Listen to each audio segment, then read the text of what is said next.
práticas de produção textual. Você, divininho, que está aqui nos assistindo, você já assistiu a aula 1? Será que eles assistiram, tia Radassa? Com certeza que estavam morrendo de saudade de construir conhecimento sobre essa nossa língua amada, desejada e cheia de novidade. Porque o que não falta, né, tia Ju, é coisa pra gente descobrir. Com certeza. E se você não assistiu a primeira aula, volta um pouquinho, assiste, porque lá na primeira aula a gente está falando muita coisa legal lá do capítulo 1. E agora a gente vai dar continuidade ao nosso capítulo 1. Você já está sentado confortavelmente? Tá com o livro em mãos para você ir acompanhando o que a gente vai conversar, para você ir fazendo as suas associações? Espero que sim. Então, vamos começar a aula. Quarto ano. Já estamos na nossa segunda aula. Muito bem-vindos. E vamos começar a falar um pouquinho sobre o próximo gênero do capítulo 1. Bem, nós já falamos sobre o gênero receita na aula anterior. Você lembra? Eu espero que sim, hein? Se você não lembra, volta um pouquinho na primeira aula e depois você vem pra cá, pois nesse capítulo a gente vai dar continuidade a um gênero que é o roteiro de tutorial. Tudo a ver, muito bem casado com a receita, não é mesmo, quarto ano? Sabe por quê? Porque para a gente criar uma receita, a gente precisa estabelecer alguns pontos, desde o título, ingredientes, modo de preparo, tempo de preparo, utensílios. Então está tudo muito bem organizado e em ordem cronológica, a ordem do acontecimento, não é mesmo? A gente não vai contar primeiro o modo de preparo e depois falar quais são os ingredientes. Não faz sentido, né, tia Rada? Fica confuso. Então a gente tem que seguir a ordem. A mesma coisa vai acontecer em um roteiro de tutorial. Quem aí do quarto ano não já assistiu na internet um roteiro de alguém ensinando alguma coisa pra gente? Com certeza vocês aí que são antenados no tie-dye, nos jogos eletrônicos, já assistiram a algum vídeo aqui no YouTube mesmo, onde as pessoas estão ensinando alguma coisa pra gente. Então, tem uma galera que ensina receitas, assim como a gente aprendeu na aula passada, né? Ao invés de criar esse texto e apenas disponibilizar esse texto escrito ou digitado, a pessoa filma o passo a passo e assim fica mais fácil para outra pessoa aprender aquela receita. Então ela vai primeiro, quando ela for criar o tutorial dela, colocar o título da receita com o nome da receita. Em seguida, os ingredientes necessários e vai filmar esses ingredientes. E depois vai filmar realizando essa ação, o modo de preparo. Por fim, o tempo que fica no forno ou batendo no liquidificador, na batedeira, enfim. E finalmente, aquela receita deliciosa, prontíssima para ser saboreada, não é mesmo? Eu adoro as receitas de vó que tem aqui na internet. Receita de bolo de chocolate, receita de lasanha, tudo de vó. Sabe aquela comida gostosa de vó? Eu amo. E você, tia Radassa? Ah, não tem como não amar, né, tia Ju? Tem uma pitadinha de amor, de sabor especial nas comidas das vovós. Fica delicioso, não tem jeito. Então, a gente tem esses tipos de tutoriais, receita, mas a gente tem outros tipos também. Segue a mesma linha, porque o principal objetivo desse tutorial é a pessoa ensinar algo para alguém que está assistindo. Então, a gente já viu a receita. A gente pode ensinar também a pessoa mecanismos, técnicas de estudo, para a pessoa ler e compreender, interpretar rapidamente. Então, existem aí nessas plataformas digitais essas técnicas onde as pessoas ensinam. Tem um texto, a pessoa publica esse texto e esse texto também pode se transformar nesse tutorial filmado que vira esse vídeo. E eu sei que nessa turma tem muito menino e menina também que assiste roteiros, tutoriais de jogos eletrônicos. Tem uma galera aí que gosta mesmo, viu?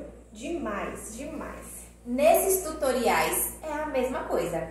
Tem o título, ele vai dizer o que você precisa, quais são os macetes, as manhas, para que você consiga alcançar um objetivo específico naquele jogo. O que você vai precisar fazer? Quais serão os seus personagens daquele jogo?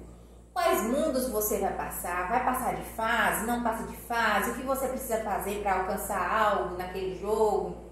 Enfim, o que mais tem são pessoas aqui na internet ensinando também sobre esses jogos. Tem também pessoas que ensinam a escrever a letra cursiva melhor, a costurar, a desenhar, ensinam inglês, tudo que vocês imaginarem. Para vocês terem uma ideia, tudo que a gente for fazer, a gente precisa de um passo a passo. Isso é fato. Se você acorda, você precisa de um passo a passo para o seu dia. O que você vai fazer ao acordar? Escovar dente, tomar banho, tomar café, entrar na aula, almoçar, fazer a tarefa, brincar, assistir seu desenho favorito, depois tomar café com seus pais, com seu avô, com seu tio, com sua tia. Há um roteiro. Da mesma forma, para a gente realizar um tutorial, para ensinar alguma coisa para alguém, a gente precisa seguir esse passo a passo. Da mesma forma, quando a gente vai criar uma receita, a gente precisa também seguir esse passo a passo. Então, o que Tia Ju quer que vocês entendam é que para realizar qualquer tipo de texto e, não menos importante, o roteiro de tutorial, é muito importante seguir um passo a passo. E ele começa, galera, pelo título que você escolhe, porque ele vai virar um vídeo, tá bom? Esse roteiro de tutorial vai virar um vídeo. Então, você precisa pensar nesse título. Lá no capítulo 1 do livro de prática de produção textual, vocês vão poder ver um exemplo de roteiro de tutorial. E nós vamos criar o nosso roteiro também, hein, pessoal? Olá! A gente vai se ver na aula online. Depois que a gente pensa nesse título, vai aparecer algo muito importante também, que é o tempo de duração desse vídeo. Você precisa pensar e organizar suas ideias para que o seu vídeo não seja nem curtinho demais e nem longo demais, tá? Hoje em dia existem algumas plataformas que mostram pra gente algumas coisas em segundinhos, né? A gente vê por aí várias plataformas, as plataformas das dancinhas, não vou falar o nome, mas para que você ensine alguma coisa para alguém com qualidade, com passo a passo, com um roteiro legal, você precisa de um tempo legal também, né? Para você falar com o seu interlocutor. Bem, então a gente já pensou no título, a gente já pensou no tempo de duração desse vídeo. A gente precisa pensar também na plataforma em que ela vai ser publicada. Qual site o seu vídeo vai ser publicado? Existem vários, aí a gente vai pensar. Depois, a gente precisa colocar lá também no roteiro de tutorial a primeira parte do seu vídeo. Vai ter uma chamada, vai ter uma entrada, como vai ser? Vai ter o seu nome, vai ter a sua foto, vai ter só o nome da receita, o nome daquilo que você quer ensinar, vai ter uma música de fundo. Em seguida, vai vir a sua imagem, ou o seu rosto pode aparecer ou não, fica a sua escolha. Nesse tutorial você aparece ou não, você está criando roteiro, então tudo isso você vai pensar aqui, ó, com a sua cachola, viu, quarto ano? E aí vem o passo a passo.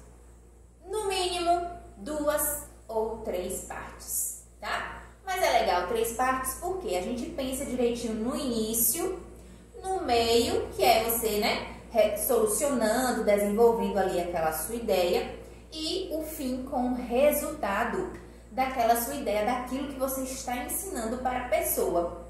Vem a sua despedida, pode ser uma fala, você falando. O que você vai falar? Você precisa pensar, joia? Ou se você não quiser falar, uma mensagem de despedida, agradecendo pela visualização, pedindo like, tá joia? E as informações finais, o seu nome, enfim, o nome de outras pessoas que participaram também desse seu tutorial. Mas galera, eu espero que até aqui vocês tenham entendido bem. Nessa página aí do livro tá tudo bem especificadinho. Qualquer coisa a gente vai tirar a dúvida na nossa aula online. Mas a gente não pode esquecer também que para escrever qualquer tipo de gênero precisamos estar antenados com relação às questões gramaticais, hein? Então, não vamos perder tempo e vamos agora pensar e observar um pouco sobre algumas características aí diferentes que tia Radassa vai trazer e que são de extrema importância para que a gente não se confunda. Vão ter coisas que a gente só vai conseguir identificar a partir do sentido. Mas deixa a tia Radassa falar. Quando a gente fala assim, né, tia Ju, de palavra, de sentido, de escrita, de significado, é muita coisa. E que bom que a nossa língua permite isso, né, tia Ju? É uma língua muito rica. A gente vai navegar e descobrir muita coisa, mas na aula de hoje nós vamos nos centrar em algumas coisinhas, né? Tanto no sentido da palavra, ou seja, no significado, quanto a gente vai se concentrar também na escrita de algumas palavras. E por que isso? Porque a nossa língua escrita é diferente da língua falada. Nós falamos sem muita preocupação, né, tia Ju? Ainda mais quando estamos no meio de amigos, quando estamos assim num ambiente de descontração, nós não temos tanta preocupação, ninguém vai querer falar mais certinho, né? Fica até chato, parece até que você mostrando, né, tia Ju? Mas na hora de escrever, nós temos que ter mais atenção. E por que será?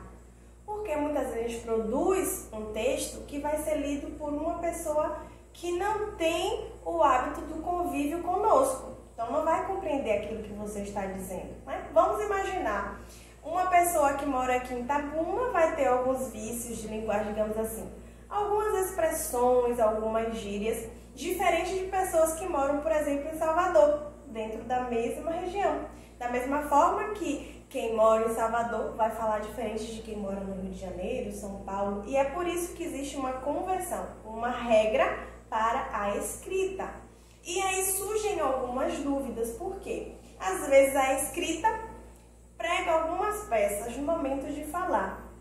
E pensando nisso, nós vamos compreender um pouquinho dois fenômenos da nossa língua, que são as palavras parônimas e as palavras homônimas.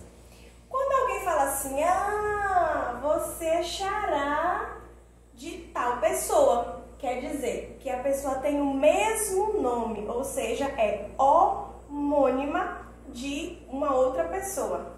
Exemplo, se tivesse um aluno na sala que se chamasse João e o professor fosse João também. Esses dois são homônimos, ou seja, têm o mesmo nome.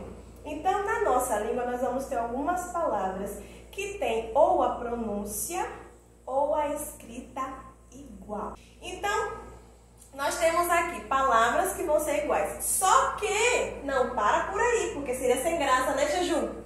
O significado é diferente.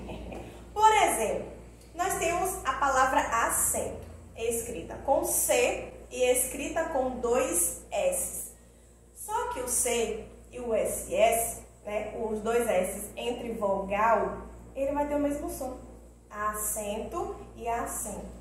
Vai mudar um pouquinho na hora de articular, mas a gente não vai se preocupar com isso, né? Onde que a língua fica descansando, quando fala o C ou quando fala o S. O som é igual, só que o significado é diferente. Isso por quê?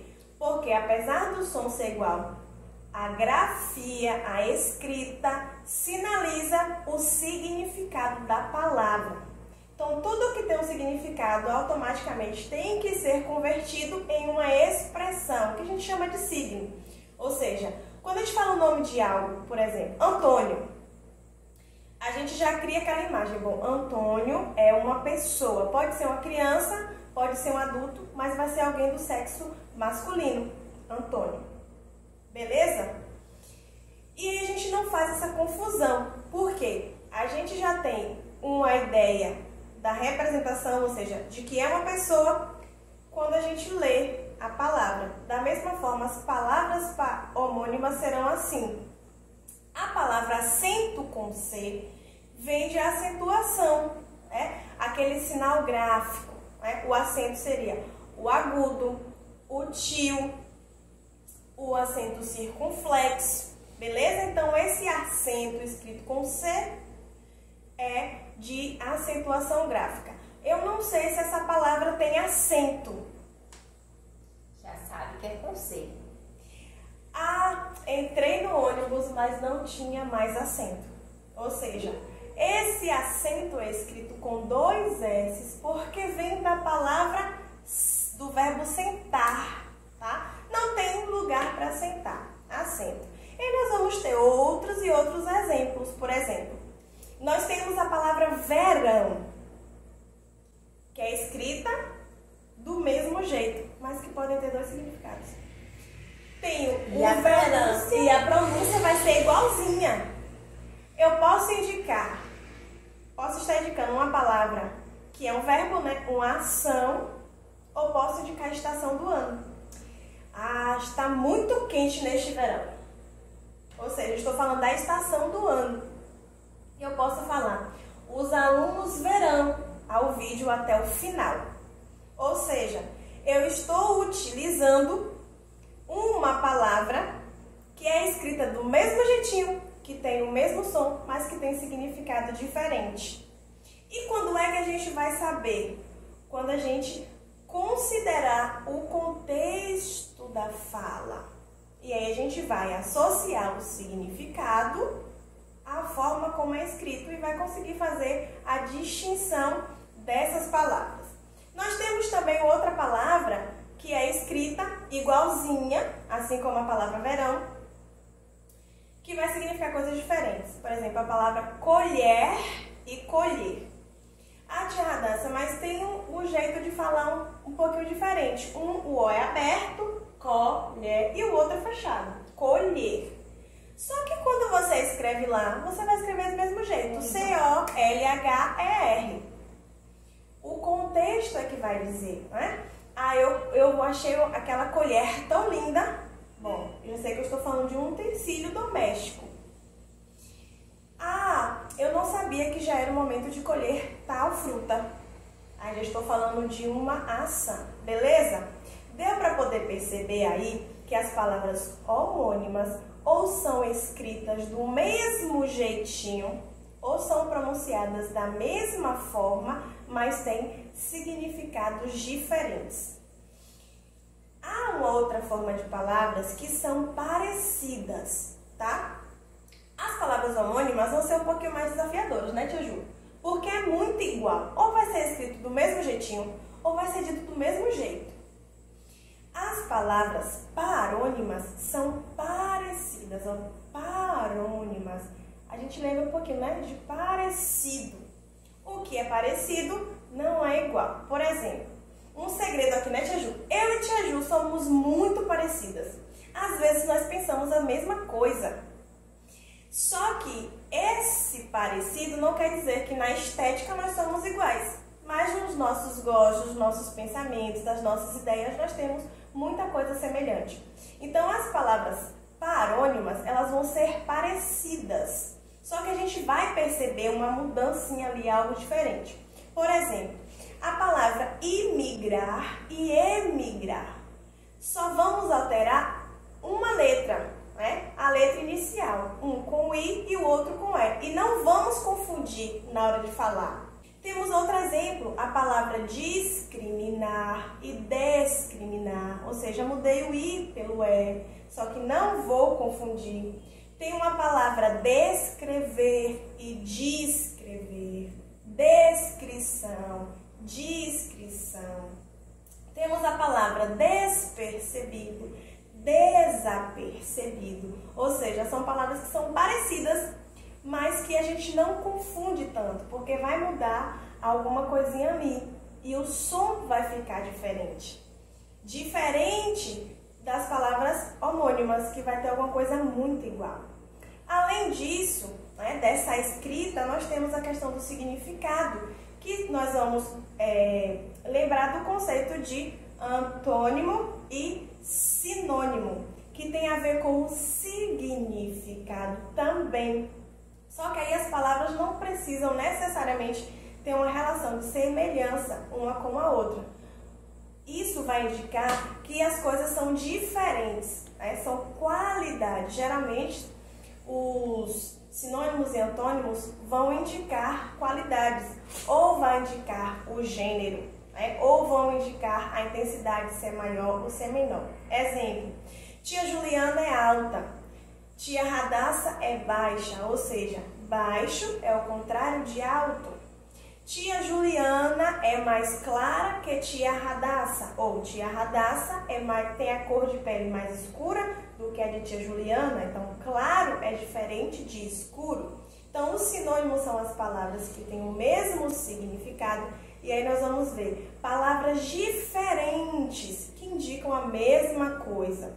E o antônimo são palavras que indicam coisas diferentes. E aí pode ser uma palavra criada por outra. Exemplo, aquele lugar é tão elegante. Aquele lugar é tão deselegante. Eu só atribuí um pedacinho, mudei a palavra e mudei o sentido dessa palavra também. E aí, deu para pegar, tia Ju? Nossa, fácil demais, tranquilíssimo. E com as dicas da tia Radassa, vocês vão arrasar na nossa língua portuguesa. A gente se vê na aula online, não é isso? Com certeza. E vai descobrir mais homônimos, mais parônimos, sinônimos e antônimos. E perceber também nas produções deles, né, tia Ju? Isso mesmo. Estaremos esperando vocês lá. Já deixou o nosso like? Espero que sim, hein? Um beijo!